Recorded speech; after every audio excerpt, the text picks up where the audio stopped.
Hello everyone and welcome back to all of you on your own channel. आज बहुत दिनों बाद एक बार फिर से हम वापस ऑनलाइन माध्यम से वीडियो के मोड से आपके साथ कुछ इंटरेक्शन करेंगे अपने अगले टॉपिक पर। कुछ टॉपिक्स बीच में ऐसे थे जो मैंने ऑफलाइन क्लास में पढ़ाया है, अनफॉर्चुनेटली कुछ डिस्टर्बेंसेस की वजह से उसका वीडियो नहीं अपलोड हो पाया है। लेकिन आज का जो टॉपिक है ये बहुत ही इम्पोर्टेंट टॉपिक है, बहुत ही इंटरेस्टिंग टॉपिक है और इसको समझना आपके लिए as a student of chemistry इसको समझना आपके लिए बहुत महत्वपूर्ण है। तो इसलिए मैंने सोचा कुछ भी करके इस टॉपिक को तो मैं वीडियो में यूट्यूब पर अपलोड ज़रूर करूँगा और इसीलिए आज मैं मेंटली प्रिपेयर होकर इस टॉपिक को पढ़ाने आया हूँ आपको। ज़्यादा समय नहीं लगेगा क्योंकि टॉपिक बहुत ही बेसिक है लेकिन बहुत ही इंटरेस्टिंग है और थोड़ा टिपिकल भी। अगर आप ध्यान नहीं देंगे, समझने की कोशिश नहीं करेंगे तो दिक्कत हो जाएगी। ठीक है, तो it is a very interesting topic, very easy topic but needs a little bit of attention and attentiveness from you. तो चलिए आज हम शुरू करते हैं। हमारा जो आज का टॉपिक है उसका नाम है हाइब्रिडाइजेशन। हाइब्रिडाइजेशन हम केमिस्ट्री में जो पढ़ेंगे उसको पढ़ने के पहले आपको इस हाइब्रिडाइजेशन शब्द का हिंदी में अर्थ पता होना चाहिए। हाइब्रिडाइजेशन क्या होता है? हाइब्रिड मतलब क्या? हाइब्रिड मतलब जो दो अलग अलग चीजों के मिक्स होने से प्राप्त हुआ।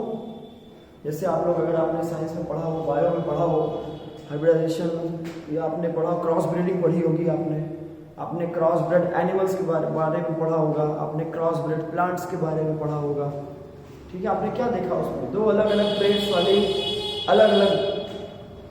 वाले एनिमल्स में देखोगे तो अलग अलग ट्रेड्स वाले स्पीशीज हैं, उनको क्रॉस ब्रेड कराते हैं, एक नई स्पीशीज को ऑब्टेन कर लिया जाता है। प्लांट्स में इसी तरीके से ढेर सारे हाइब्रिड सीड्स आज उपलब्ध हैं जिनको आप जानते हो। खेतों में बहुत सारे हाइब्रिड सीड्स का इस्तेमाल होता है जिससे हमें हाइब्रिड फसल मिलती है। ठीक है, तो हाइब्रिड क्या है? हाइब्रिड का मतलब एक ऐसी चीज जो अपने में खुद कुछ नहीं थी लेकिन दो अलग अलग ट्रेड्स के कंबाइन होने से एग्जिस्टेंस में आया हो, उसको हाइब्रिड बोलते हैं। ठीक है, तो ये तो चलिए साइंस की बात हो गई, बायो की बात हो गई, बायोलॉजी की बात हो गई। मैं आपको अपने इस टॉपिक का हाइब्रिडाइजेशन का एक्सप्लेनेशन देना चाहता हूँ। हाइब्रिडाइजेशन एक नया कॉन्सेप्ट है। आपने अगर वैलेंस बॉन्ड थ्योरी पढ़ा हुआ है तो उसमें आपने देखा होगा कि वैलेंस बॉन्ड थ्योरी में किस प्रकार से एटम्स करीब आते हैं और उनके जो आउटर मोस्ट ऑर्बिटल्स होते हैं एटम्स के एटॉमिक ऑर्बिटल्स, वो क्या करते हैं? वो ओवरलैप करते हैं और ओवरलैप करने के बाद में उनमें फोर्स ऑफ अट्रैक्शन और फोर्स ऑफ रिपल्शन बैलेंस हो जाता है और वहीं पे उनके बीच में बॉन्डिंग हो जाती है। ठीक है, लेकिन हाइब्रिडाइजेशन कॉन्सेप्ट इससे हल्का सा एडवांस्ड कॉन्सेप्ट। क्या कहता है हाइब्रिडाइजेशन? हाइब्रिडाइजेशन कॉन्सेप्ट की एक सिंपल सी डेफिनेशन है। आप उसको पढ़ोगे तो पहली बार आपको लगेगा कि ये क्या चीज़ लिखी हुई है, कुछ नया लिखा है, लेकिन आप उसको समझेंगे, उसके शब्दों में निहित जो अर्थ है उसको समझने का प्रयास करेंगे तो आपको पता चल जाएगा कितना आसान सा और कितना बढ़िया सा टॉपिक है। Hybridization is nothing but a phenomena of intermixing of atomic orbitals. Atomic orbitals के इंटरमिक्सिंग का फिनोमेना है। वो एटॉमिक ऑर्बिटल्स कैसी होनी चाहिए? उन एटॉमिक ऑर्बिटल्स की एनर्जी लगभग सेम होनी चाहिए। उन एटॉमिक ऑर्बिटल्स का जो शेप है वो अलग हो सकता है। ठीक है, अलग शेप की ऑर्बिटल्स लेकिन सेम एनर्जी की ऑर्बिटल्स का क्या इंटरमिक्सिंग। और उनके इंटरमिक्सिंग से क्या हो? जितनी एटॉमिक ऑर्बिटल्स कंबाइन हुई थी उतनी ही हाइब्रिड ऑर्बिटल्स फॉर्म हो। और जो हाइब्रिड ऑर्बिटल्स फॉर्म हो रही उनमें क्या विशेषता हो? उनमें कंबाइनिंग एटॉमिक ऑर्बिटल्स से एनर्जी कम हो, पहली चीज। दूसरी चीज कि जो हाइब्रिड ऑर्बिटल बनी है उन सभी के शेप्स कैसे हो? सेम हो, एक जैसे हो। चलो ये तो मैंने बोल दिया। डेफिनेशन भी बोर्ड पे लिखी हुई है, आप उसको ध्यान से पढ़ लीजिए। Intermixing of atomic orbitals of nearly same energy and shapes to form equivalent number of hybrid orbitals. मतलब अगर दो एटॉमिक ऑर्बिटल्स कंबाइन हो रही हैं तो दो ही हाइब्रिड ऑर्बिटल्स बनेंगी। ठीक है, और उनकी क्या विशेषता होगी? Exactly the same energy. जो हाइब्रिड ऑर्बिटल बनती हैं जितनी, उनकी सभी की एनर्जी कैसी होती है, सेम एनर्जी होती है। उन सभी का शेप कैसा होता है, एक जैसा होता है, सेम शेप होता है। और इसी फिनोमेना को क्या कहते हैं, इसी फिनोमेना को हाइब्रिडाइजेशन कहते हैं। आप अभी भी हो सकता है समझने में आपके कुछ डाउट हो, तो मैं इस डाउट को खत्म करने के लिए छोटा सा डायग्राम बनाना चाहता हूँ। आप इस डेफिनेशन को अपनी कॉपी में, अपनी नोटबुक में आप लिख सकते हैं, समझ सकते हैं। कोशिश कीजिए मैंने जो बताया आप इसको रिपीट होकर देखिए, सुने, वापस बार बार आपको समझ में आएगा मैंने क्या बताया। सिर्फ एटॉमिक ऑर्बिटल्स हैं, अलग अलग एनर्जी है, लगभग सेम एनर्जी है, अलग शेप है, वो कंबाइन करेंगी। जितनी एटॉमिक ऑर्बिटल्स कंबाइन करी हैं उतने ही मॉलिक्यूल, उतने ही हाइब्रिड ऑर्बिटल्स बनेंगे। और जो हाइब्रिड ऑर्बिटल्स बनेंगे उन सभी की एनर्जी सेम होगी और उन सभी का शेप भी सेम होगा। ठीक है, ये तो डेफिनेशन होगी, उसका एक्सप्लेनेशन हो गया। अब मैं आपको इसका फॉर्मेशन ऑफ हाइब्रिड ऑर्बिटल्स या हाइब्रिडाइजेशन का प्रोसेस मैं आपको करके दिखाता हूं कि कैसे होता है। ठीक है, चलिए let us take an example of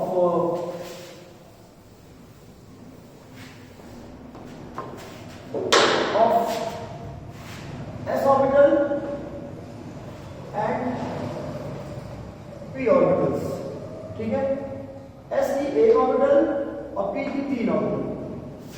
ठीक है, s कैसी होती है, s होती है स्फेरिकली सिमेट्रिकल। ठीक, और p कैसी होती है, p होती है डम्बल, जानते हैं है ना। तो क्या होगा भाई, अगर s की एक ऑर्बिटल और p की कितनी ऑर्बिटल्स, तीन ऑर्बिटल्स कंबाइन होंगी, तो जो हाइब्रिडाइजेशन होगा वो कौन सा हाइब्रिडाइजेशन होगा, वो होगा sp3 hybridisation.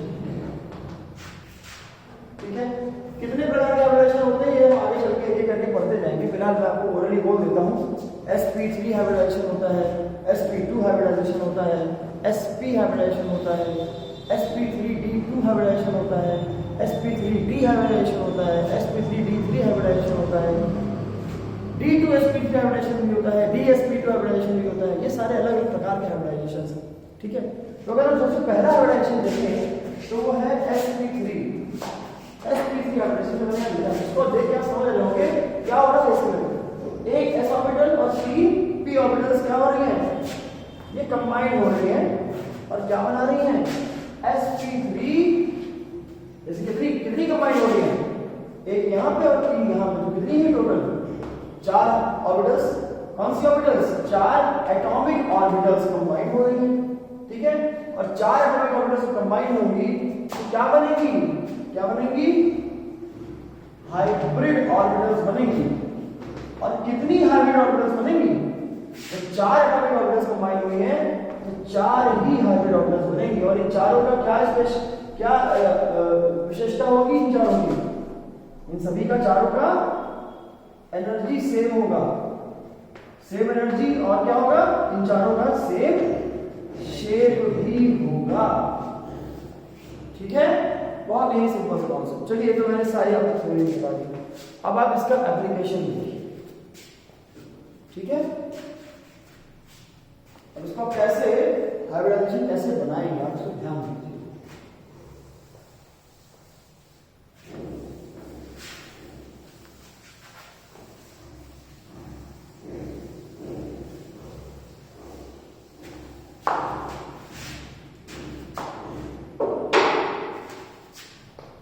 Number 1 sp3 hybridisation क्या होता है, 1s and 3p atomic orbitals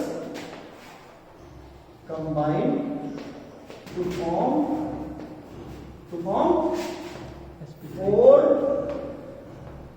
equivalent set of hybrid orbitals। Okay, equivalent का मतलब होता है सेम एनर्जी और सेम शेप। मैं इसके पहले बता चुका हूं, फिर से बता दूं। इसके एग्जांपल देखिए, एग्जांपल आप देखोगे अगर CH4, ये क्या होता है CH4 बोलते हैं मीथेन मॉलिक्यूल। ठीक है, मीथेन में क्या हो रहा है, आप ध्यान से देखिए क्या होता है, एक कार्बन होता है और इसमें 4 हाइड्रोजन होते हैं, ठीक है। तो सेंट्रल एटम इसमें कौन है? कार्बन है सेंट्रल एटम।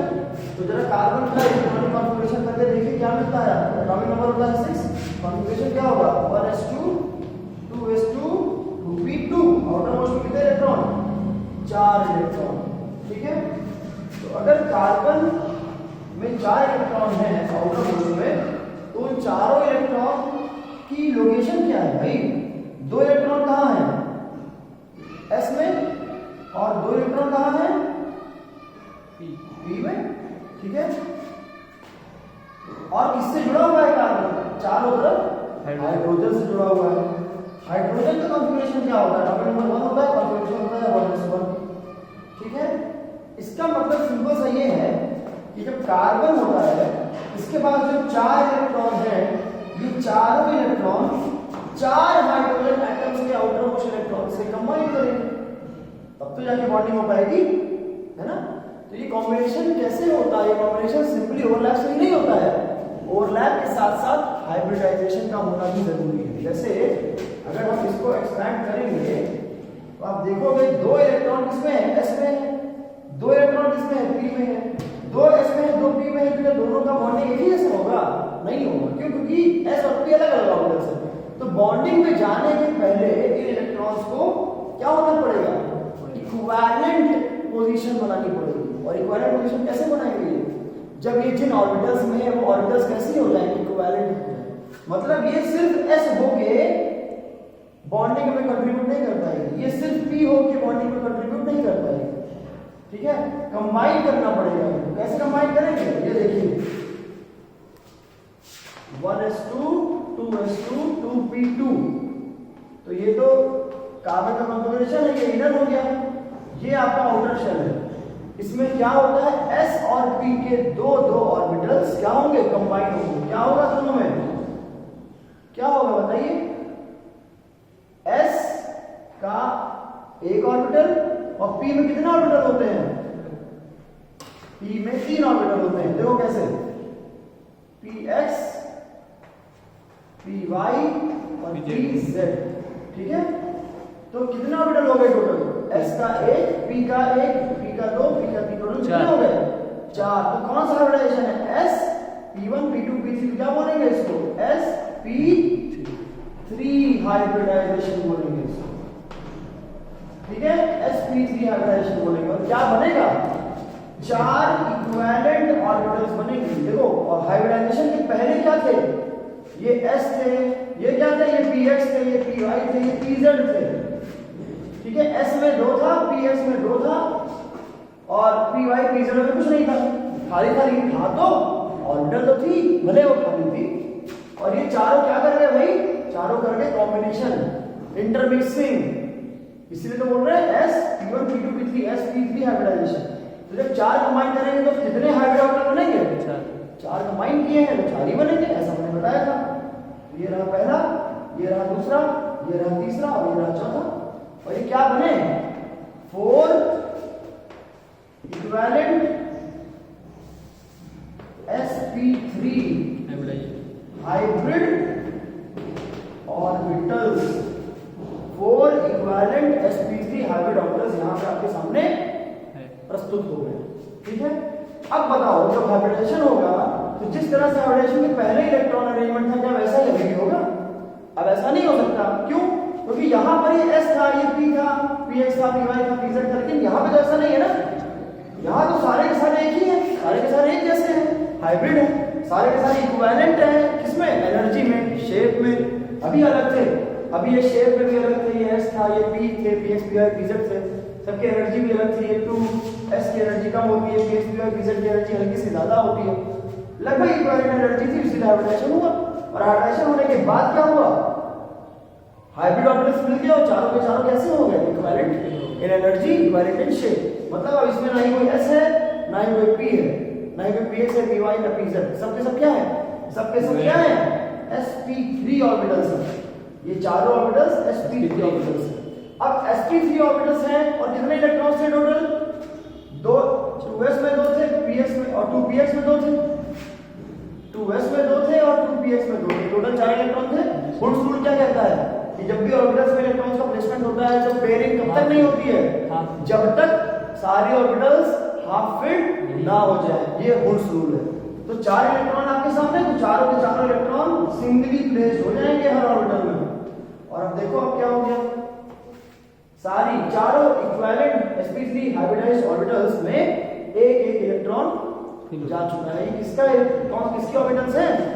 चारों ऑर्बिटल्स हैं कार्बन एटम की। ठीक है, मीथेन का जो सेंट्रल एटम है कार्बन, ये उसकी ऑर्बिटल। ये किसके साथ बॉन्ड हुआ था? हाइड्रोजन के साथ। हाइड्रोजन कौन है? एक इलेक्ट्रॉन सिस्टम है जिसमें एक ही इलेक्ट्रॉन होता है, और यही एक इलेक्ट्रॉन कार्बन के साथ क्या कर रहा है?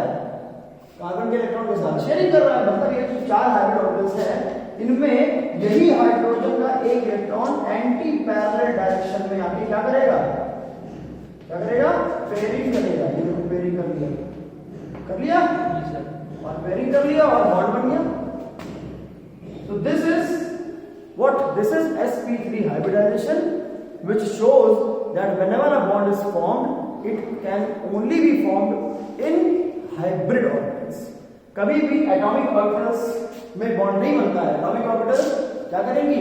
हाइब्रिडाइजेशन करेंगी, इंटरमिक्स होंगी, इंटरमिक्स होकर इक्विवेलेंट ऑर्बिटल्स बनाएंगी, और इक्विवेलेंट ऑर्बिटल्स बनाने के बाद उनकी एनर्जी रीडिस्ट्रीब्यूट हो जाएगी। ये सारी की सारी क्या हो गई? अभी ये सारी की सारी डीजेनरेट ऑर्बिटल्स हो गई। डीजेनरेट मतलब इनकी एनर्जी सारी के बराबर हो गई।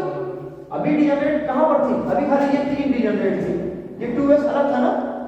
अब ये भी इसमें शामिल हो गया और ये 4 की चारों क्या हो गई? 4 की चारों बन गई डीजेनरेट। डीजेनरेट मतलब होता है जिनमें सबकी एनर्जी सेम हो जाए, बराबर हो जाए। ठीक है, तो 4 equivalent set of orbitals having same energy, same shape, और ये इनमें कोई ना s है, ना ही कोई px है, ना ही कोई py है, ना ही कोई pz है। चारों के चारों क्या है? चारों के चारों sp3 हाइब्रिडाइज्ड ऑर्बिटल्स। ठीक है, सिंगली ऑक्यूपाइड हो जाते हैं क्योंकि कार्बन में आप देखें आउटर में 4 इलेक्ट्रॉन थे, ये 4, 2 और ये 2, दोनों होम्स रूल के हिसाब से सिंगली ऑक्यूपाइड होंगे। और उसके बाद उन्हीं चारों से कौन क्या होगा? उन्हीं चारों से जाके हाइड्रोजन, जो 4 हाइड्रोजन थे उनके सिंगल इलेक्ट्रॉन्स जो थे वो सारे के सारे चारों के चारों जाके पेयरिंग कर लेंगे और बॉन्ड बन जाएगा, हाइब्रिडाइजेशन हो जाएगा।